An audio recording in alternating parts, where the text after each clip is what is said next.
Thank you so much for coming to check out another episode of the Stash Cast, where we have interesting conversations with interesting people focused around the world of commercial real estate and prop tech. The Stash Cast is brought to you by Needle. What if you could use data and analytics to predict real estate transactions? You can with Needle. Come check it out at Needle, NEDL.us to learn more. All right, today I have the legendary Dr. Peter Linneman with Mm. us today. I've been looking forward to this for most of the year, honestly. Dr. Linneman, thank you so much for coming and joining me today. It's my pleasure to be here. You need a better life if you are looking forward that much to speaking to me. Maybe I I do. can promise you my wife of 51 years is not looking forward to it that. So I know who you are, but for maybe the listeners at home, could you maybe just give us a background of who you are and what you do? Sure, I'm legendary. You are. I grew up a working class kid in a blue collar city, a blue collar family, went to university, studied economics, went to University of Chicago, got a PhD, with Milton Friedman and a bunch of other Nobel Prize winners. Stayed on the faculty there a couple of years, and then in 1979 started Linneman Associates, which is my advisory vehicle ever since. Kind of a very boutique advisory vehicle on economics, finance, real estate, capital markets, strategy, and also joined the faculty at the Wharton School of Business, University of Pennsylvania in 1979, moved to Philadelphia, still live in Philadelphia. We're about 2 blocks from Independence Hall. I'm about 4 blocks from Independence Hall in my office at this point. And I taught at Wharton lots of things over a lot of years, had many great students, advised a lot of great students, did some, I think, useful research over the years. I retired from Wharton's faculty when I turned 60, 14 years ago. I didn't retire in general, but I retired from the faculty and continued doing boards. I've done about 20 public boards over the many years, corporate boards, a lot of private boards and advisory boards, a lot of private clients and all kinds of hedge funds and private equity and REITs and operating companies, developers. We do boutique investing in opportunity zone vehicles, some in apartments and warehouses as well on a boutique basis. I publish a publication called Linneman Letter, fifth year of doing so, which is subscribed to by many in the industry. And I have a book called Real Estate Finance and Investments, which is in, I don't know, its eighth edition, co-authored the last couple with a former student, Bruce Kirsch, and it's heavily used in universities and corporations. And have a charity with my wife in Kenya that does a lot of children who are destitute and so forth. And we've graduated about 300 students over the last 21 years, and we have 140 in the pipeline. So I get called dad a lot. And so that's a thumbnail. That's amazing. There's a lot of things that you just touched on that I'm interested to learn more about. Why did you decide to study economics? I didn't really know what economics was. I came from a blue collar family. My family didn't graduate university. Only one of my siblings went to university. You've interacted with him, my brother Doug. The other three didn't. I went to university and got excited about economics through a woman who passed away about 5 months ago, at just short of 103 years old, who was the light of my life in many ways. And I took economics from her and I learned economics from her and I got excited about it. And she worked until she was 93. She was an extraordinary human being. And Yeah. I learned a lot about it. And when I was finishing up my undergraduate, or as I was starting my senior year, she said, you ought to go to the University of Chicago, which at the time was one of the two best economics departments in the world, and study with Milton Friedman. Okay, fine. She had given me a lot of good advice. And the next thing I knew, I was fortunate enough to be at the University of Chicago studying with Milton Friedman and others.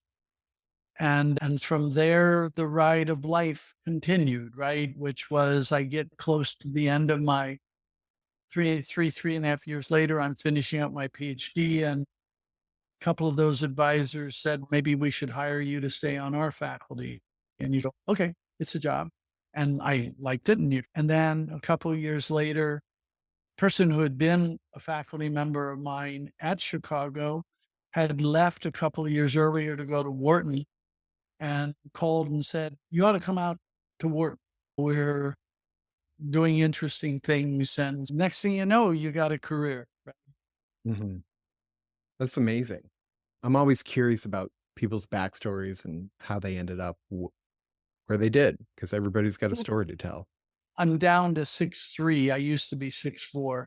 But who would have guessed that a blue collar kid who was 6'4", 205 pounds would have had his life change? A woman who was 5'1" and 102 pounds. But she was an amazing person and my whole life for my whole life. And yeah, lives are changed by people. Was she one of your first professors? Yeah. Yeah. That's She amazing. was, and she was more than a professor. Yeah. She became a dear friend. We traveled around the world together as especially after her husband passed away. We did Antarctica, India, Germany, uh, Argentina, Vegas. We did a lot. And it was one of the great joys of my life and changed my life in many ways. She saw something that I had yet to see in myself, is a good way of saying it, and was brilliant in many ways, not the least at knowing how to nurture and foster that. Sounds like she was a very dear friend. Yeah, she was indeed. I guess bringing it back, how why did you decide to focus in real estate? That's another crazy story in life. So I had been on Wharton's faculty for about 6 years. And I was in the finance department doing merger and acquisition analysis, corporate analysis, economics, basic economics, applied statistics kind of stuff. And we had an amazing dean who was in his second year, best dean I ever dealt with, a man named Russell Palmer, still alive.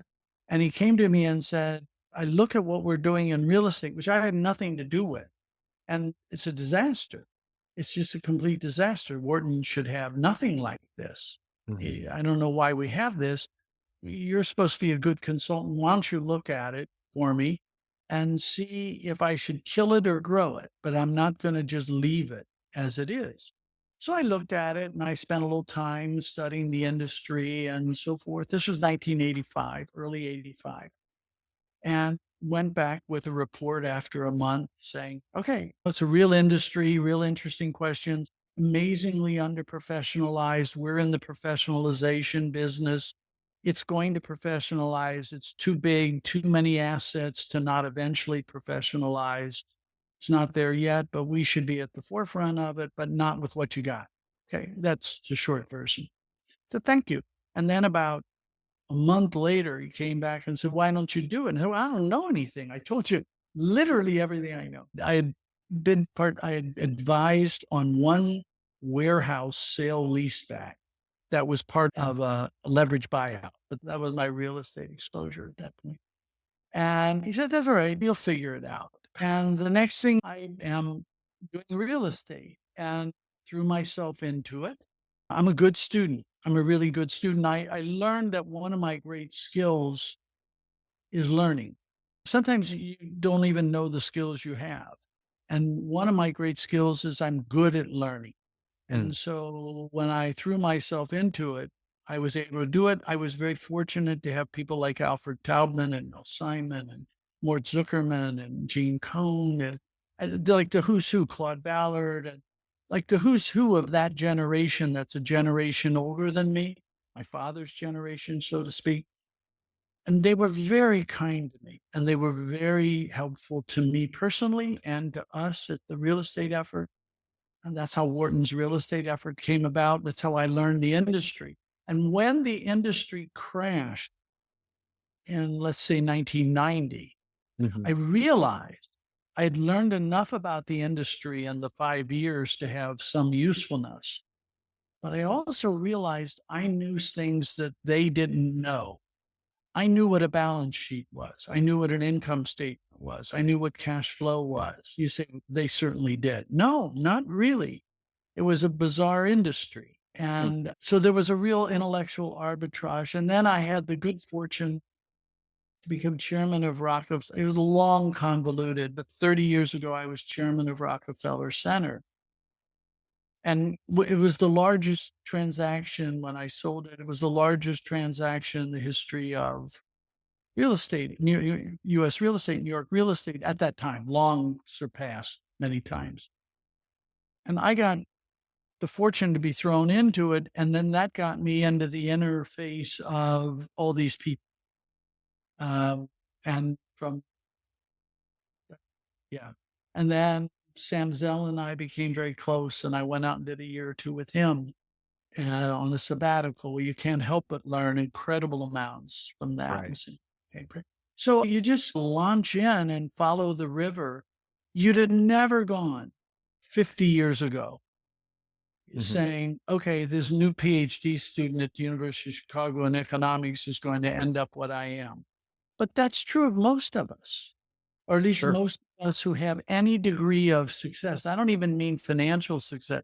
Did people really think they'd have 9 children and one of them would be handicapped and they learned how to deal with the handicapped child? And da, da, da. That's life. You know, for successful people, they follow the river and jumped onto a different ship occasionally. And Yeah. yeah, that's me. Change and adapt as Yeah. appropriate. And that's one of the, it's not quite, I'll read a question into what you just said, change and adapt. If you say 50 years ago, two things were true. One, I thought it was much more about making the right decision. And I now would say it's important to make a good decision. And it's absolutely important not to make a horrible decision. Hmm. But as long as you make a good decision and you have any skill at all in adapting, you'll do fine.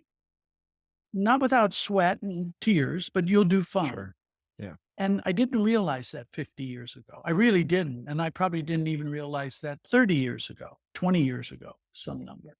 And the other, I'm joking, but I'm not joking. I used to think I was really smart.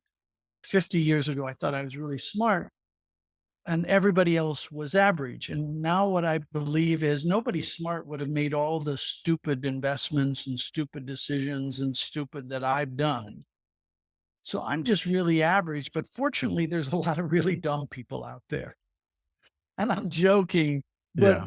the real point is you're not as smart as you might hope or think you are, but you might be more adaptable and you might be better at avoiding really bad decisions.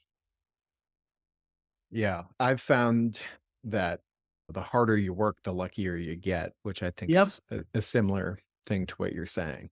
And, There's the old joke that the reason it was bad luck, my team never, there's a joke that sets it up, but the punchline is my team, the story, my team never recovered a fumble. We had bad luck all season.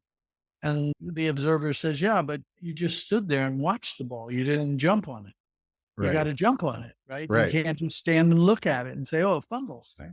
Yeah. You got to go out and get it, make it happen. That's really interesting. Curious. I've been listening to a book about, it's called The Death and Life of Great American Cities. It has to do with like urban planning. And I'm wondering, as we're one of the topics that is here is about, it says the future of office and remote work trends. What's your take on that? And what does it take to make a good city, and just all the things that are involved Yeah. in those questions? As I perceive it over the years, people can't be afraid. If you're afraid, you're not going to be in the city. Or put it differently, if you're afraid to be in a city, it's not going to prosper. Or if you're afraid to be in a part of the city, it's not going to prosper. People may live there, but it's not going to prosper. And I've lived basically in quote, center city or in the city my whole adult life. I even grew up in a city, but it was only a city of about 50,000 people. Hmm. So it was in the middle of it, but it wasn't it was urban, but not big time urban. But since then, Chicago and Philadelphia, and I spend more time than is healthy in New York. But one of the things I've observed, I think it's pretty true, is if people don't feel safe, that neighborhood or that city has a problem Hmm. because safety is jacks are better to open in life, which is if I don't feel safe, I don't care how good the theater is or how good the restaurant is. If getting to and from is terrifying, or, and by the way, it may not even be objectively terrifying, but if it's perceptually terrifying, and that raises the threshold, right? Because you not only have to be objectively not terrifying, you have to be perceptually not terrifying. And it doesn't take a lot to go through what neighborhoods are people afraid to be in and they don't prosper. Is this a period where people are afraid to be? And it doesn't. Now, does that mean everybody's not afraid? No. But if, quote, the people, because Right. cities are mass phenomena, right? They're mass consumption phenomena. So I think people will pay, we know people will pay higher taxes than they should be paying if they're living in an environment they feel comfortable and vibrant in. So I'm not saying taxes don't matter, but like New York City, it's not like their taxes suddenly got high. They've been high forever. Right. When they get challenged is whenever people feel threatened and when, or a neighborhood when it feels threatened. So I think that is probably the number one thing because absent that, a city can't get the fact. You can have the best design building. You can go to a lot of cities where they designed a beautiful museum or a beautiful city hall or something, a courthouse, but no one's there. And if no one's there, it's not a city. It's not vibrant. It's not. Mhm. That's the number one. And it doesn't take a genius to figure out some neighborhoods in some cities are struggling with that. Some are winning the struggle. It's a constant struggle. It's not like it's just Right. now. Right. It's been a struggle I've watched my whole life. And you get winning periods and losing periods. You get winning neighborhoods and losing neighborhoods at different points in time. So, what do you think makes a winning neighborhood? And conversely, what do you think makes a losing neighborhood then? Unfortunately, high profile, and this goes to why is something high profile unsafety has an undue effect. Hmm. Just high, I'm not saying this is true, but if three people are murdered, but nobody knows they got murdered, that's not the same impact as if three people got murdered at the same time in the same way and it's splashed all over Right. like a mob killing or something, a hit, whatever. This thing in New York, the person On the subway. shooting Yeah. yeah, those type of high profile things have an undue weight because we don't have time. We don't have time to figure it out. We have day jobs, right? We have children. We have You have things life. You to have to do. deal with Life. life. We don't have time to figure out, is it safe to go at 2 o'clock to that neighborhood? It's, and you'll presume it is most of the time unless something gets you to believe it isn't. But once you believe it isn't, it's very hard to change that. It takes time. Hmm. Yeah. It takes a lot more less negative headlines sell papers where they used to. Yeah, and not only sales, but I'm not an expert in this. I've read a little about it. There's what's called the negativity bias, and people argue that evolutionary, we're more attuned to bad things than good things because bad things may kill you and good things you enjoy. And if I miss enjoying something, that's a loss. But if I'm killed by the lion, that's really bad. So there's a Right. negativity bias built into us evolution. I think there's something to that. Is that's probably why we're attracted more, some of us more than others, to bad news, right? I live in Philadelphia. We had the greatest third baseman in the history of baseball. And all they did his whole career was say how terrible Mike Schmidt was. And that's negativity Oh, negativity bias. The Eagles are what, 12 and or 11 and 2, I guess 11 and 2. And all they're doing, they win. And they're talking about, yeah, Jalen Hurts didn't have a great game. I said, yes, but they won. yeah. So it's human. It's human. And it's really human in Philadelphia about sports. Yeah. You touched on taxes a little bit, and I'm curious to get your take or opinion on maybe some of the new administration's proposals on tariffs, raising them, what that might do to real estate prices and values, what it might do to construction, things like that. I mean, that since COVID, and this certainly better than COVID was a crazy time because it was pause. I don't know what I'm gonna do. And then all of a sudden, rents went up by 20%, and there's just a feeding frenzy of buyers. And then the Fed said, "Okay, we gotta stop this. We gotta raise the rates," and they raised them super fast. And that's my day-to-day. That's my life. Yeah. So tariffs, I'm not a fan of tariffs. If China was willing to give us everything they made for free, everything they're willing to give us, the food they grow, they're willing to give us all their technology, they're willing to give us everything that China produces for free. Why would we turn it down? That seems nonsensical if you're able to get everything for free. And by the way, one other thing that doesn't pass a smell test on the narrative of tariffs, we're the most powerful military country in the history of the world. Right. We are the most powerful economic country in the history of the world. Let's go to other countries that were powerful in their own time. Do you think the Roman Empire had disadvantageous trade terms with all the other countries? Not likely. How about the Ottomans? Do you think they had No, not likely. How about the Mongols? Not likely. How about the British? Not likely. It's very unlikely that we have disadvantageous terms because we're the biggest, strongest, whatever, right? Right. It's a convenient excuse for we're not the best place to produce certain things. There's nothing magic that says we're the best place we're the best place for a lot of things, and we're not the best place for some. So the reality of tariffs is a bit different than the rhetoric. I'll give you very quickly. You can imagine I was working on this.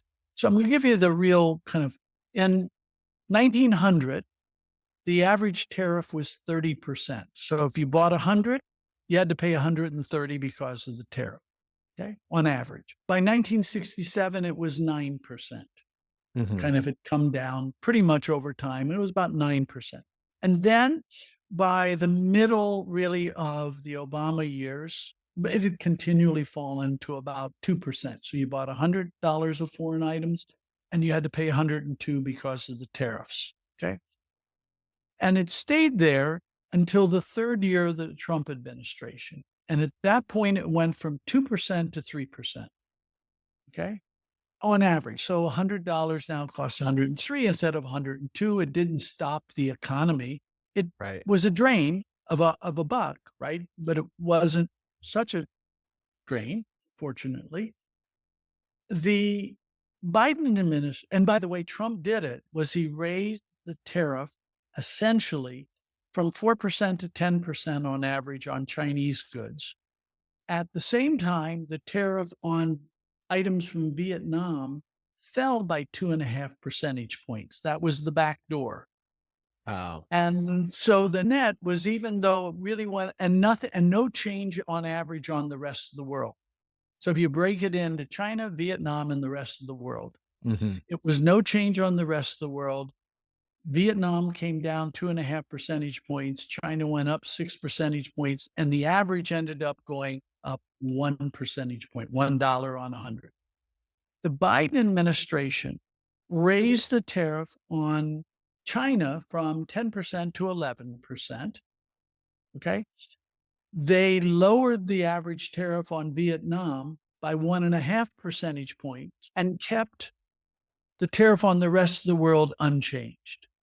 And the result of that was it stayed at 3%, same as it was during the last 2 years of Trump.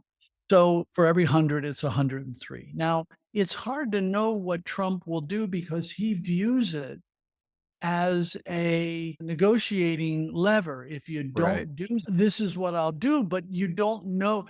So the reason I say that is he said that for in his first term, but at the end of the day, it was basically only on China. At the end of the day, basically only on China. And yes, it did go up $1 for every 100 purchased abroad. We don't purchase that much from abroad. So $1, like on 5% of the economy, 1 percentage difference is not a big number. If so, we have to wait and see. Now, if it went back to 9%, we know the economy could exist with a 9% tariff average. Will it be great? No, but it'll be. We'll survive. We're better than this. Hmm. So I'm not in favor of the tariffs. I think they're wasteful, but I don't think they're nearly such a big issue. The rhetoric is so different than the reality. And the reality is what I just described. Isn't it just changing it from so if he wants to do tariffs and then he's also talking about lowering income tax, isn't it just shifting it from one bucket to another? A little bit. By the way, speaking of taxes, I don't normally give anybody political much kudos for being really clever, but I have to admit that Trump was either intuitively or studied brilliant with the notion of not taxing tips. And as you remember, Harris quickly went to the same thing. Mhm. And that's because there's no revenue involved in tips for the government. Okay. Why? Yes, theoretically, the average tax rate is around 17%. So you'd say to the extent there are tips tax, we should collect 17% theoretically, but we don't. In 2022, the data is just out. In 2022, 60% of the population paid no income tax. So by the time they got withheld and they put into estimated and they did this, but by the time they did their deductions and their this and their that, they didn't pay any income tax. All right. And basically, it's not quite accurate, but basically, if you're in the lowest 60% of the income distribution, you didn't pay any income tax. You pay a FICA tax if you work, but Mm. not income tax. All right. How many people working for tips have reported tips that would put them in the top 40% of the income distribution? Not Probably many, probably very few, yeah. very few. So you could make it sound like you're doing something, but you're not really giving up any revenue. And the Social Security one is close to that, not quite as close, because there are people like me at 73 still working, still paying high taxes. But if you don't work, and most people on Social Security don't work, Right, you're not going to be in the upper 40% of the income distribution, except right. for a very small number of people. I'm not saying no one, right? Sure. Therefore, you get back to the same thing. Most people on Social Security are not in the upper 40% of the income distribution. Therefore, if you say they don't have to pay taxes on their Social Security, you're not really giving up any revenue, Right. It's a net even zero, though essentially. you're giving up revenue on me. I'm not saying zero. I'm just saying close to nothing. Even though you could say the average tax rate is 18%, multiply that by, but that's not the relevant number. Mhm. So it's interesting. So, in fact, I think both of those will get incorporated into a new tax bill.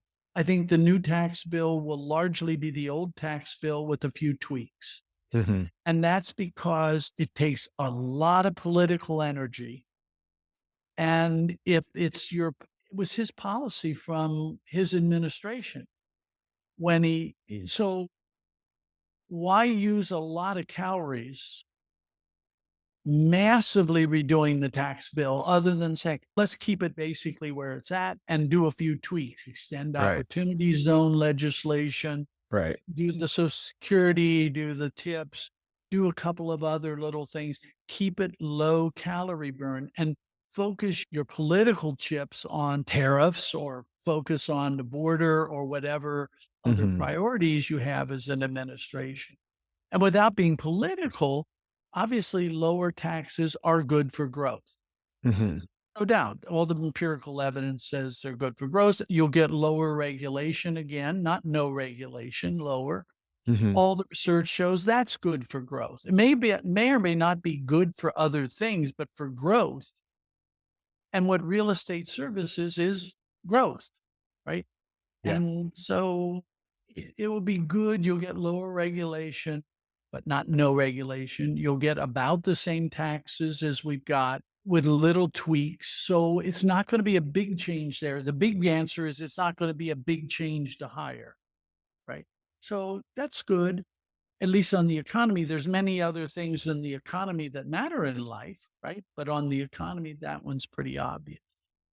I want to ask you about two things. One is property taxes and the games that Mm, are played with those. But I mm. also want to hear your opinion on the Fed has started to lower interest rates, but it doesn't seem that rates are actually going down. Like I feel like long-term interest, we're probably going to be at a five, 5.5, 5.25, something like that I for, think we're about 4.25 on the 10-year. And I yes. Yeah. think since I was just on a call and I saw something explode, and I think the Fed announced another cut, 25 basis points, I assume. Look, the Fed's got the short-term interest rate way too high. They've had it way too high for at least a year and a half. People say, but now they've lowered it. Let's assume I'm right. They've now lowered it by 100 basis points. Yes, but inflation fell by 300 basis points over that same time. So what it means is the real return net of inflation you get for doing nothing is actually higher than you have to pick the right point in time. But you get what I'm saying. Inflation fell by 300 basis, like basically from 5% to 2%, let's say Hmm. Yeah. 5.5 to 2.5 without going into the nuances of measurement. And they only cut interest rates 100 basis points. So your real return is higher. Hmm. And the way to think of the real rate on short-term investments is it's money for nothing. It's like the old Dire Straits song, except you don't get Right. chicks for free, but it's money for nothing. I don't have to take duration. I don't have to take illiquidity and I don't have to take risk. Okay, if you think about real estate, it's duration, Hmm. it's illiquidity, and it's Right. risk. If I told you that there's an asset out there getting an extraordinary rate of return without doing any risk, any duration, or any illiquidity, do you think that would be a window that's good for long, illiquid, and risky? And the answer is, of course not, because the money sits over in the other. Right. So they need to have the short rate down at least to 3%. I would argue should be down in the twos, but they're still at the 4.5 to 4.75. So what's that mean? The long rate doesn't have risk, but it doesn't have as much liquidity as the short, and it does have duration. And so it had duration risk that way. And so why is the 10-year high? The 10 years high because the real return on short is so high. If the real return on short were lower, you'd see money rotating out of that Right. into 10-year treasuries, which would bid down the yield, Right. into real estate, which would bid down cap rates. And it will happen, but it's going to take time. And it would be much worse if they hadn't cut the interest rate by 100 basis points. Hmm. You would have long rates at 5% probably if they hadn't cut the short rate, because all that money would just be sitting there going money for nothing. Money for, but every time they cut the short rate, money's got to either go longer more illiquid, or riskier to get a return? Think about it. If a good piece, like a good apartment building, really good apartment building, maybe you should deserve on an unlevered basis 300 basis points more return than 200 basis points more than treasuries. I'm not saying the cap rate, but IRR unlevered, Hmm. 100 basis points over. If I can get a couple of hundred basis points over the normal short term rate simply by being short term, why would I do Right. that? It makes no sense. Therefore, I think cap rates come down, not overnight. They'll come down as the short rate comes down. The long rate will come down.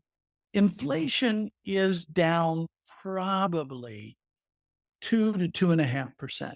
Actually, I should rephrase, probably 1.5 to 2.5.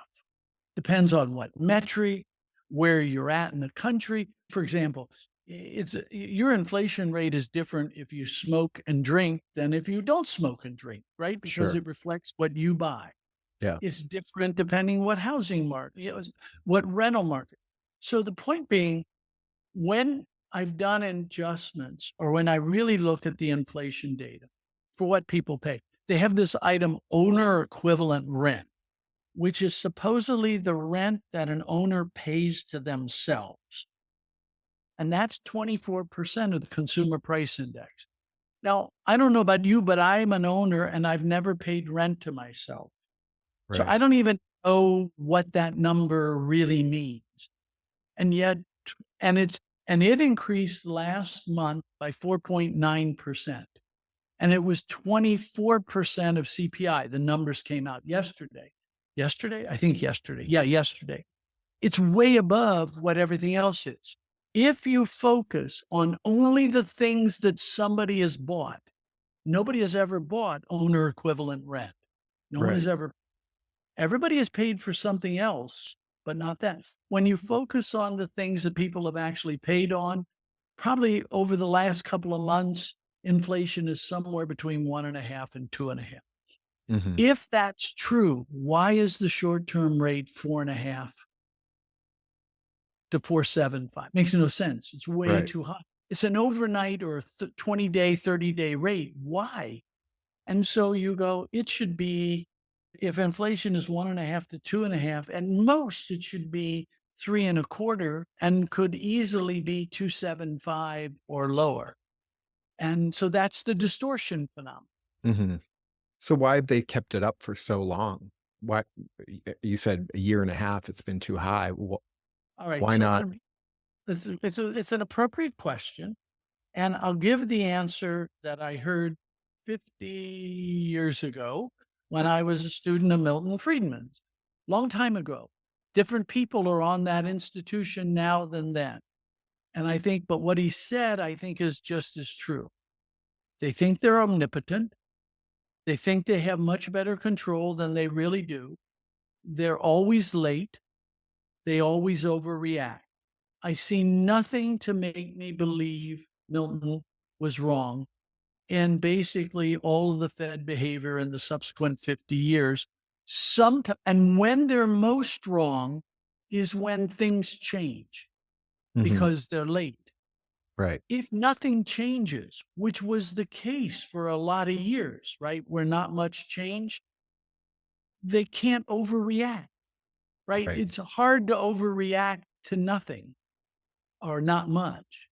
When do they get in trouble? They get in trouble when something happens, Hmm. because that's when overreaction occurs. And we've just, come on, if I'd have said to you, we were going to, and we were having this conversation at this time of year in 2019, and you said, what's your best forecast for the coming year? And I wouldn't have said this. And I just said, we're going to shut down massive swaths of the world's economy. You're not going to be able to go to work for months on end. You're not going to be able to get elective surgery. There are going to be no sporting events. There are going to be no concerts. There are going to be no travel to Europe or Asia. You'd have said, first of all, you're insane. Yeah. And then I said, yeah, but it's coming. And then I said to you, How long do you think it takes the world to adjust back after doing that for a year or two? And I think both of us would have said unscientifically something like, I don't know, 4 or 5 years. That's what it's taken. That's what it's taken is 4 or 5 years. And it's remarkable that it's only taken 4 or 5. Some things adjusted much sooner, some things a bit later. Inflation has been one of the ones a bit later. The Fed lags, so they're really lagging that adjustment. If COVID had never happened, we'd have never had the inflation spurt. We'd have never Right. had, we just wouldn't have. By the way, school scores would be higher too, because Right. kids would have gone to school. So there's a whole bunch of things that would be different. It is just what it is. But the fact that they overreact and they're late, that's why they haven't changed fast. Hmm. Yeah. To your point, they wouldn't have had to inject all this money into the economy, which then caused rents to go up, which, And because you people wouldn't were have flush had with and cash. you wouldn't have had supply shortages. You Right. wouldn't have had massive Right. supply shortages like we did in 2021. And there's a whole set of things. You wouldn't have had labor shortages. Like, would you have had a labor shortage here and a labor shortage there? Of course. Would you have had it systematically across the economy? No. No. Would you have had some prices rising faster than average? Yeah. Would you have had everything rising pretty much faster than it had for the previous 5 years? No. And that's because it set off a whole set of things and we're still adjusting. And the Fed is going to Hmm. be one among the last to adjust because they're always late. Here's a big question, but should we end the Fed? Pro- if you theoretically said to me, I'd probably say yes. This is an old argument. I'd probably say yes. Let the market figure out what the short term rate should be. Hmm. You do need a Fed or you need somebody to destroy old bills. You do need somebody to print new bills. Those are Federal Reserve notes, right? Hmm. So you do need somebody. Do you need a Fed to set the interest rate? I don't know why we need a Fed to set the interest rate any more than we need a rent control board to set rents Right. or a labor control board to set wages or oil control board to set oil prices. They might be volatile. Welcome to the world. Lots of Right. stuff are volatile, and the volatility is one of the things that adjusts things. So I wouldn't get rid of the Fed in its regulatory dimensions. It does a Hmm. lot of regulatory dimensions. And on the interest rate setting dimension, probably I'd get rid of. That makes a lot of sense, especially when you use the rent control analogy, because we've seen what happens with rent control. It disincentivizes owners to reinvest back into their properties and deferred maintenance accrues, and because you can't raise the rents because right back to it, inflation happens. And even if it's Yeah. just 2 or 3%, the cost of this box of screws is going to be a little bit higher next year. And And all think right. about what we were just talking about, the short-term interest rate being too high is distorting things. If you weren't betting against the government, but you were betting against the market, how long do you think that disparity would last between the long and the short from a risk return point of view? Not very long, Yeah. because some hedge fund and some this and some that would arbitrage the difference. But you can't arbitrage that difference because if you do, you're fighting the Fed. They can outlast you. And so I can't beat it through the market because if the government says I have to be home at 10 on the pain of punishment in jail, I'll be home at Hmm. 10. Sure. Doesn't make sense, but I'll be home at 10. If the government says the interest rate will be, even if it makes no sense, it is. And that's one of the distortions. I wonder if we might be able to talk about property taxes a little bit. So I'm in Ohio, and we play this game called the entity transfer game, where Yep, I've you, played it. yeah, you do a swap and drop, and but Kentucky or Indiana, they don't have that game, certainly as programmatic as it is here. Why can't they all just get on the same page? And I by the guess way, that's the just first so you, question. Philadelphia has not on property taxes, but on transfer taxes, a similar issue where people play games. Okay. Just Mm. it's different, but it's the same. Yeah, If you ask me why can't it be simple and transparent, I don't know. Because politics is not simple and transparent. sure. Uh, I know that's not a very satisfying answer, but and by the way, why can the politics in, I don't know, name a place be more simple and transparent than, I don't know, why you don't have an estate tax? We do Yeah. in the state of Pennsylvania. And so why? I don't know. As someone who bought property in Ohio, it's just an extra level of brain damage. Mhm. And it's an extra level of, as you well know, of what? In the sense of what? Now, if you're familiar with it, it's like most things. If you're familiar with it, it's what? I'll deal with it. Okay, fine. Yeah. Okay, fine. If you're an outsider, it's, excuse me, right now, run that by me again. And it's not so complex, but it takes a while. And it does discourage some external investment. There's no doubt it Mhm. does. Trust me, I got to the point where I almost said, really, I grew up in Ohio, so I didn't know the tax laws, but I knew Ohioans can be quirky. My joke about Ohio, I grew up over in Lima and I went to Ashland University, not far from Cleveland, right? That's where Mhm. I met the amazing person, Lucille Ford. But I was at an Ohio State event once, and you know how they do OHIO? And Yeah. they were playing Penn State. It was a baseball game, actually. They were playing Penn State, and I was just there watching. And the people next to me were very nice at the baseball game.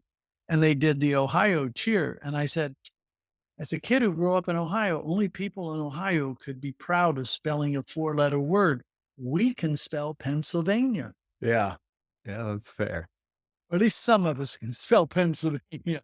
Though interesting, the University of Pennsylvania, where I spent many years, shortens it to Penn. Yeah.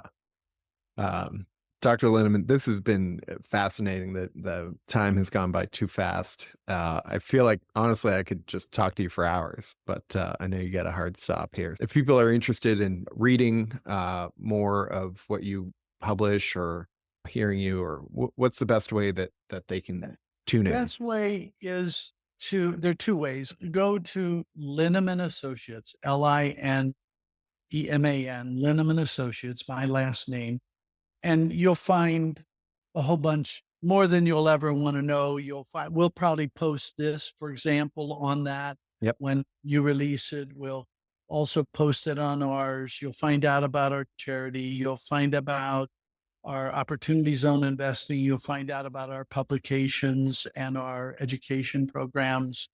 So I would say the easiest is to go to Linneman Associates and they'll spend 5 or 6 hours exploring it. Uh, Anyway, I I wish I could thank talk to you you. more about opportunity zones because I'm doing a deal in an opportunity zone right now.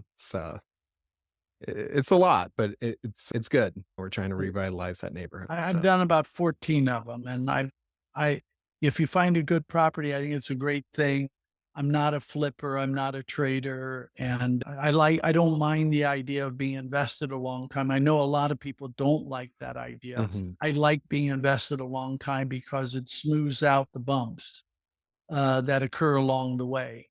Yeah, And if the bumps are in my advantage, I can always figure out a way to utilize it some way or another. So I'm a long-term holder. I like opportunity zones. A bad deal is a bad deal, whether it's in an opportunity zone or not. sure. But I'd rather have a good deal in an opportunity zone than one not in an opportunity zone because I don't want to pay capital gains taxes if I don't Right. have to. Yeah, And it does good for the community. It does do some community redevelopment. for sure. So Absolutely. I like that. Thank you very much and have a wonderful holiday season to you and your listeners. And the only thing I always say at this point is, especially at this point in the season, is many people are less blessed than us. And it's always a good time to be kind. It's a particularly good time to be kind. So Absolutely. All right. Thank you so much, and I hope you have a great rest of your day. you too. All right. Bye now. Bye.